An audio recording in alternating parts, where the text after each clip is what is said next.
बहुत अच्छी तनख्वाहें थी, लेकिन पढ़ाना एंड ऑफ द डे वही था, हादा किताबुन ज़ालिका वलदुन तिल्का बिन्तुन। तो मुझे ज़रा फ़िक्र हुई, कहने का इसलिए तो पढ़ाई नहीं की है। आप एलकेजी यूकेजी की बात कर रहे हैं, बच्चा जिस दिन अपनी माँ के पेट में आ जाता है उसी दिन से उसकी तालीम शुरू हो जाती है, और हमारे अकाबिर करते रहे हैं इसको। और उसके बाद शुरू से लेकर 6 साल, पैदाइश से लेकर 6 साल तक का निसाब बहुत ज़्यादा ज़रूरी है। अमेरिका में इंस्टीट्यूट है जहाँ बच्चे का एडमिशन उसकी पैदाइश से 5 साल पहले होता है।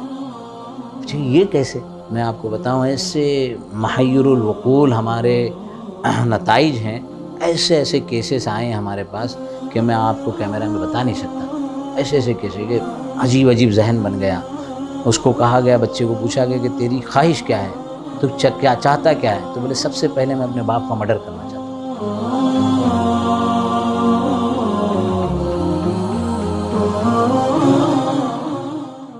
अस्सलामु अलैकुम वरहमतुल्लाहि वबरकातुहू। एक मुलाकात फ़िक्र व ख़बर के साथ में आज हमारे साथ मौजूद हैं मुफ्ती अशफाक साहब काजी, जो मुंबई जामा मस्जिद के चीफ़ काजी हैं और इफ्ता के सिलसिले में काफ़ी महारत भी रखते हैं। फ़िक़्ह व फ़तावा से अरसे दराज से इनका ताल्लुक़ रहा है और फ़िक्र व ख़बर के शोबे फ़िक़्ह शाफ़ी से भी अल्हम्दुलिल्लाह जुड़े हुए हैं। तो आज हमारी खुशकिस्मती है कि मौलाना आज भटकल तशरीफ़ लाए थे और अभी दफ्तर पहुँचे हैं। हम मौलाना का तमाम ज़िम्मेदारान और अमले की जानिब से दफ्तर में इस्तक़बाल करते हैं। आप जो है फ़राग़त के बाद में इस लाइन में किस तरह से आए इफ्ता के सिलसिले में? बिस्मिल्लाहिर्रहमानिर्रहीम व बिही नस्तईन व सल्लल्लाहु वसल्लम अला नबीना मुहम्मदिन व आलिहि व सहबिहि अजमईन। फ़राग़त के बाद ऐसे जामिया हुसैनिया श्रीवर्धन से फ़राग़त है। उसके बाद हैदराबाद में अल-महदुल आली अल-इस्लामी हज़रत मौलाना खालिद सैफ़ुल्लाह रहमानी साहब का जो इदारा है, वहाँ इफ्ता और अमारत शरिया पटना बिहार में काजी मुजाहिदुल इस्लाम साहब के क़ायम करदा इदारे में क़ज़ा की तरबियत हुई। ज़ाहिर है कि आम तौर पर फ़राग़त के बाद हमारे पास ऑप्शन मस्जिद के होते हैं, मदरसे के होते हैं। और मेरे साथ थोड़ा सा ऐसा हुआ कि उस ज़माने में बम्बई में एक नई इस्लामिक स्कूल क़ायम हुई थी, IIS। आगे चलकर तो उसकी बहुत ज़्यादा मकबूलियत भी रही, फिर बहुत सारे मसाइल भी रहें। तो उसमें टीचिंग में रहा, टीचिंग के बाद हेड ऑफ़ द डिपार्टमेंट बना। उसके बाद उन्होंने एक डिपार्टमेंट बनाया था रिसर्च का, वो बहुत अहम है। मैं अपने साथियों से कहता भी हूँ कि रिसर्च बेस जो बात होती है वो बग़ैर रिसर्च के आलन टप कहने में बहुत मसाइल रहते हैं। तो वो एक मौजू रहा, लेकिन कुछ अरसे तक काम करने के बाद थोड़ा सा अफ़कार का इख्तलाफ था और भी दीगर बातें थी। तो उस वक्त एक नया इदारा बन रहा था दीनियात का, जो आज बहुत मशहूर है, दीनियात का कोर्स, रफ़ीक भाई दूध वाला। तो उन्होंने अपने इदारे में R&D एक अलग शोबा रखा था, जो फ़िक्र व ख़बर के ज़रिए से मैं दरख्वास्त करूँगा कि तमाम इदारों को रखना चाहिए, रिसर्च एंड डेवलपमेंट। तो इदारे के मुख्तलिफ़ मौज़ूआत को, निसाब, निज़ाम और जो पेरेंट्स हैं उनके साथ क्या मामला हो, टीचर्स हैं उनका कैसे हो, और मैनेजमेंट है उनके मामलात क्या हो, तो उसका रिसर्च और डेवलपमेंट होता रहना चाहिए। तो वो इदारे में एक ज़माने तक काम किए। उसके बाद मौका था कि दुबई में एक स्कूल थी जिसमें अरबिक लैंग्वेज और इस्लामियात के जो सब्जेक्ट होते हैं, तो वहाँ एक मुद्दत तक 4-5 साल रहे और वहाँ जो है ब्रिटिश करिकुलम की अंदर टीचिंग रही।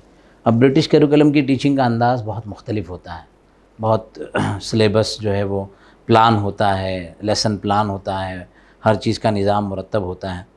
तो जिन निज़ामों के अंदर जो बेहतर चीज़ है, ज़ाहिर है कि उसका दूसरा रुख भी है जो बहुत ज़्यादा यानी कि इख्तलाफी है या काबिल रद्द है, लेकिन जो उसका बहुत अच्छा रुख है उनके महासिन को लेना चाहिए। और मैं ये समझता हूँ, मैंने उस पर भी बड़ी रिसर्च की, और कि वो सारे महासिन और वो सारी अच्छाइयाँ भी हमारी अपनी तालीमात का अख़्ज़ है, हमारी अपनी तालीमात का नतीजा है। तो बहरहाल फिर वो स्कूल में रहे। स्कूल से एक ज़माने तक मसला यही था, बहुत अच्छी पोस्ट थी मेरे पास, लाइसेंस वहाँ का, प्राइमरी का, सेकेंडरी का लाइसेंस, कार का लाइसेंस, बहुत अच्छी मुराद थी, बहुत अच्छी तनख्वाहें थी। लेकिन पढ़ाना एंड ऑफ द डे वही था, हादा किताबुन ज़ालिका वलदुन तिलका बिन्तुन।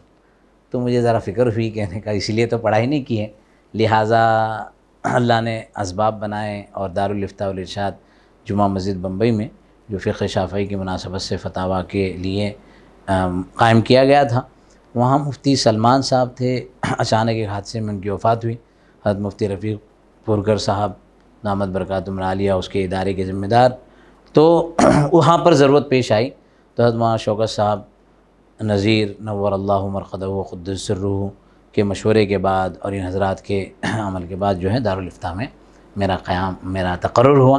तो उस हैसियत से दारुल इफ्ता में बहैसियत मुफ्ती खिदमत अंजाम दे रहे हैं। जी। आप इफ्ता में जो है अभी जो नौजवान तालीम हासिल कर रहे हैं मदारिस में, ये एक तरह से आप देखेंगे कि सरसरी कोर्स है और एक कोर्स मुकम्मल कर रहे हैं। इसके ज़रिए से उनकी जो सलाहियतें होनी चाहिए वो बन नहीं पा रही है। तो इसके लिए क्या करना पड़ेगा? ज़ाहिर है हमारे अकाबिर उलमा ने तो बहुत सारी तफसीलात इसके सिलसिले में कही हैं। मेरा अपना 2 दिन का एक वर्कशॉप है, ज़वाबितुन नज़र फ़िल मुस्तजद्दात, नए मसाइल में गौर व खौज़ करने के ज़वाबित क्या होने चाहिए। तमाम हम सब मदारसे में एक निसाब मुकम्मल करते हैं। निसाब के बाद जब हम ग्राउंड पर आते हैं तो ग्राउंड रियलिटीज़ जो है, जो मैदान के हक़ाइक़ है, मैदान अमल में काम करने के जो तरीक़ेकार हैं, उसकी हिकमतें, उसकी मसलियतें, उस ज़माने में मैं कहना चाहूँगा मेरे लिए जामा मस्जिद बम्बई में काम करते हुए बहुत सारी दुश्वारियाँ थी। मुख्तलिफ़ मिजाज के लोग, मुख्तलिफ़ मकामात के लोग, तो एक नई विंडो कहिएगा, एक नया मैदान सामने आया साइकोलॉजी का। तो मैंने ख़ुद फिर बाद में चलकर डिप्लोमा किया है साइकोलॉजी में, NLP किया, न्यूरो लिंग्विस्टिक प्रोग्रामिंग, कि इंसान का दिमाग कैसे काम करता है। तो उन सारी हिकमतों को अगर सही अंदाज में समझा जाए, सबसे अहम बात यह है कि लोगों के सवालात को उनके मा लहू व मा अलैह के साथ समझा जाए। एक आदमी का जुज़ी सवाल है, हमने जवाब दे दिया, और उसके जहन में उसका जितने मा लहू व मा अलैह है उसको सबको उसके साथ फिट करके फिर हमारा जवाब आगे बढ़ाता है कि मुफ्ती साहब ने ऐसा कहा। तो इसलिए मुख्तसर सवाल नहीं देना चाहिए, उसकी मज़ीद तफसीलात में जाना चाहिए, उसकी गहराई में जाना चाहिए, और फिर जो है उसके तहक़ीक़ात और तफसीलात में जाने के बाद कई मरतबा मेरे साथ ऐसा हुआ है कि पहले दिन जो सवाल का जवाब था उसके बहुत सारे नए रुख निकल कर आते हैं। कई मरतबा ऐसा होता है कि जवाब बिल्कुल अपोज़िट होता है, पहली मरतबा जो सवाल का जवाब था वो नहीं रहता। तो ज़ाहिर है कि उसके लिए किताबी मसलों के साथ साथ जो असर हाज़िर के जो तक़ाज़े हैं, जो मौज़ूआत हैं, उनमें महारत हासिल की जाए, और उन मौज़ूआत को समझने के लिए अलग अलग अंदाज़ में, अलग अलग तहक़ीक़ात में रिसर्च पेपर होते हैं जो कॉलेजेस के, यूनिवर्सिटी के स्टूडेंट लिखते हैं, अरबी में, अंग्रेज़ी में, उर्दू में, तो उसको मेहनत की जाए तो एक बेहतर नतीजा सामने आता है। आपने एक मुद्दत टीचिंग में भी निकाली और मदारिस का आपने मदरसे में तालीम हासिल की, करीब से वहाँ के निसाब को देखा, वहाँ के जो ज़राए हैं तालीम के उसको करीब से देखा। अब ज़माना बदल गया है और नए नए जो है इंकिशाफ़ात हो रहे हैं, नई नई चीज़ें आ रही हैं, टेक्नोलॉजीज़ का इस्तेमाल हो रहा है। तो मदारिस को एक तरफ से हम देखेंगे तो यहाँ पर जो है वही जो है पुराने तर्ज का जो है निसाब तालीम भी, और जो है इसके साथ साथ तर्ज तालीम भी जो है वो वही पुराना स्टाइल। तो इस सिलसिले में मदारिस वाले कैसे आगे बढ़ सकते हैं?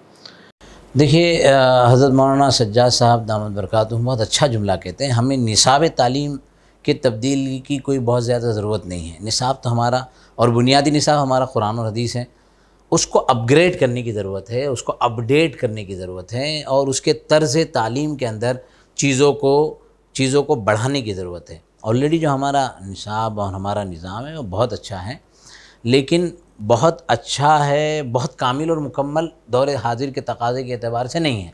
तो उनमें जिन चीज़ों को इजाफ़ा करना चाहिए, जैसे मेरा एक दिन का कोर्स है कि रसूलुल्लाह सल्लल्लाहु अलैहि वसल्लम एज़ अ टीचर, तो रसूल अकरम सल्लल्लाहु अलैहि वसल्लम की एक बहुत अहम किताब है डॉक्टर अबू अब्दुल फ़त्ताह अबू गद्दा की, अर्रसूलुल मुअल्लिम व असालीबुहु फ़ी तालीम। तो उसको सामने रखकर एक पूरा एक वो बनाया गया कि मैथडोलॉजी ऑफ टीचिंग, या टीचिंग एथिक्स और टीचिंग के अलग अलग तरीक़ेकार रसूलुल्लाह सल्लल्लाहु अलैहि वसल्लम के दौर में कैसे थे। कई सारी चीज़ें सामने आती है। पहला ही ऐलान जो कोहे सफ़ा पे हुआ था उसकी के बारे में कितना बड़ा कलाम किया है मुहक्किकीन ने।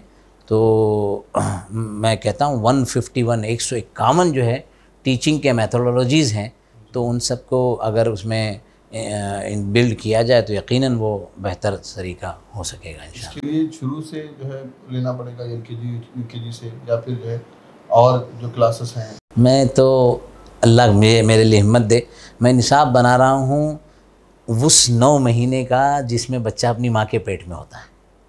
आप LKG UKG की बात कर रहे हैं, बच्चा जिस दिन अपनी माँ के पेट में आ जाता है उसी दिन से उसकी तालीम शुरू हो जाती है, और हमारे अकाबिर करते रहे हैं इसको। और उसके बाद शुरू से लेकर 6 साल, पैदाइश से लेकर 6 साल तक का निसाब बहुत ज़्यादा ज़रूरी है। शायद मैं न बना सकूं, ये पैगाम जो है आपके इस ज़रिए से लोगों तक पहुँचे और लोग बनाएं, इंशाअल्लाह मेरे लिए सदक़े जारिया बनेगा। कोई बनाए, इत्तला करे तो अच्छा है कि मिलजुल कर काम किया जाएगा। अमेरिका में इंस्टीट्यूट है जहाँ बच्चे का एडमिशन उसकी पैदाइश से 5 साल पहले होता है। अब ये कैसे? तो वो वहाँ के कॉन्सेप्ट में रहने वाले लोगों को पता है, गर्लफ्रेंड बॉयफ्रेंड प्लानिंग होती है, कब हम शादी करेंगे, कब हम बच्चा पैदा करेंगे, वगैरह वगैरह। तो यकीनन कुरान और अहादीस की तालीमात में और हमारे असलाफ़ के तरीक़ेकार में सारी चीज़ें मौजूद हैं कि बच्चों को माँ को उस ज़माने में माँ को क्या खिलाया जाए, क्या बताया जाए, क्या सुनाया जाए। मैं मुल्क का नाम नहीं लूँगा, एक मुल्क है जहाँ पर 9 महीने का पूरा पैकेज हुकूमत की तरफ से दिया जाता है और बच्चा ऐसा डेवलप किया जाता है कि पैदा होने के बाद बच्चे का जहन मल्टीनेशनल कंपनी के को चलाने का ब्रेन उसके अंदर तैयार हो और वो माँ की पेट में तैयार होता है।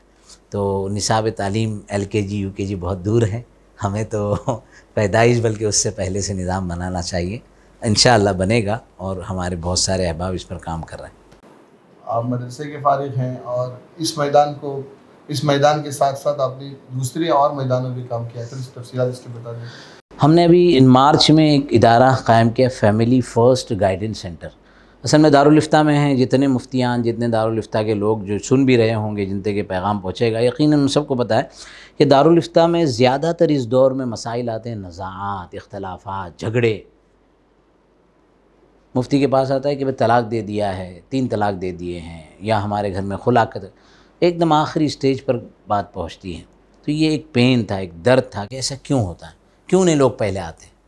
तो उस पर काम 2016 में शुरू किया था, उसको कहते हैं हिफ्ज़ मा तक़द्दम या प्रिवेंशन, पर काम किया जाए। तो उस वक्त हमें एक इंस्टीट्यूट मिला, रहमा इंस्टीट्यूट, जो मिशिगन अमेरिका में है।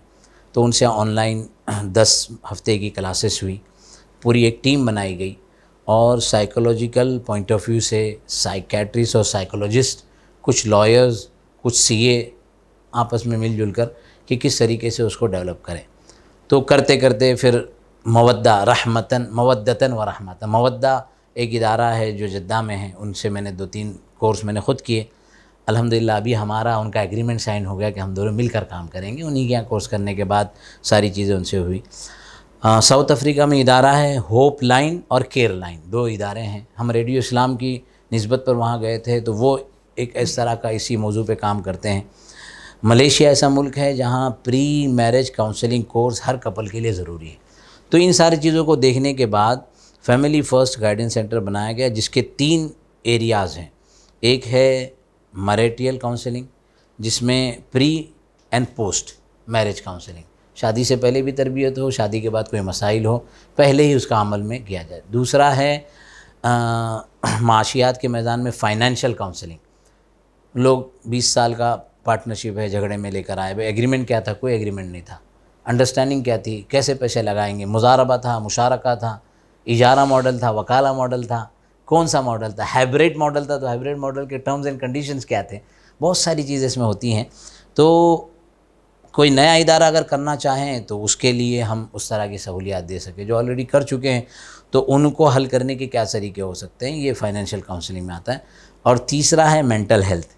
OCD, anxiety. वो बच्ची ने अहमदाबाद में जो पानी में ख़ुदकुशी की थी, तो वो बच्चियाँ बच्चे जो हैं चाहते हैं, यूथ इंगेजमेंट का पूरा एक वो बनाया कि उनको कैसे इंगेज किया जाए, उनको कैसे करीब किया जाए। एक मस्जिद या एक कम्युनिटी सेंटर अल्हम्दुलिल्लाह बन रहा है जिसके अंदर ये सारे के सारे अलग अलग टॉपिक्स रहेंगे। तो माहिरीन फ़न जो इससे मुताल्लिक़ है उनसे रब्ता करके, कुछ कोर्सेस करके, कुछ मालूमात हासिल करके, अभी भी जो है तालिब इल्म है, सीख रहे हैं, समझ रहे हैं चीज़ों को और कोशिश कर रहे हैं कि अमली मैदान में कुछ हो। लेकिन इस 9 महीने में मैं आपको बताऊं, ऐसे महय्युरुल वक़ूल हमारे नताइज हैं, ऐसे ऐसे केसेस आए हैं हमारे पास कि मैं आपको कैमरा में बता नहीं सकता। ऐसे ऐसे केसेस कि अजीब अजीब जहन बन गया। उसको कहा गया, बच्चे को पूछा गया कि तेरी ख्वाहिश क्या है, तो क्या चाहता क्या है? तो बोले सबसे पहले मैं अपने बाप का मर्डर करना चाहता हूँ। 19 साल का बच्चा है, इस तरह की कैफियत है। क्यों ये ख्याल आया? तो उसका एक पूरा बैकग्राउंड है। फाइनेंशियल एरियाज़ में ऐसे ऐसे मसाइल, 2 बड़े इदारे हैं, दोनों बड़ा नाम रखते हैं, लेकिन थोड़ी सी मिसअंडरस्टैंडिंग है, थोड़ा सा मामलात गड़बड़ है। कुछ मेहनत करने के बाद वो दोनों के दोनों इदारे जो है वो आए। तो ये फैमिली फ़र्स्ट गाइडेंस सेंटर, नाम भी हमने पहले बैतुल हिकमा रखा था, इदारे अल हिकमा इदारे के नाम पर, लेकिन फिर अकाबिर उलमा जिसमें हज़रत मौलाना खालिद सैफुल्लाह रहमानी साहब और हज़रत मौलाना मुनीर अहमद साहब बम्बई के, वो सरपरस्तों में हैं। फिर हमारी एडवाइज़री टीम में इतने डॉक्टर ज़हीर काजी, एडवोकेट मुबीन सोलकर और डॉक्टर बख्शीदा, डॉक्टर असलम ख़ान, ये सारे एडवाइज़री में हैं। फिर हमारी एक वर्किंग टीम है जिसमें स्टाफ है और सारी चीज़ें हैं।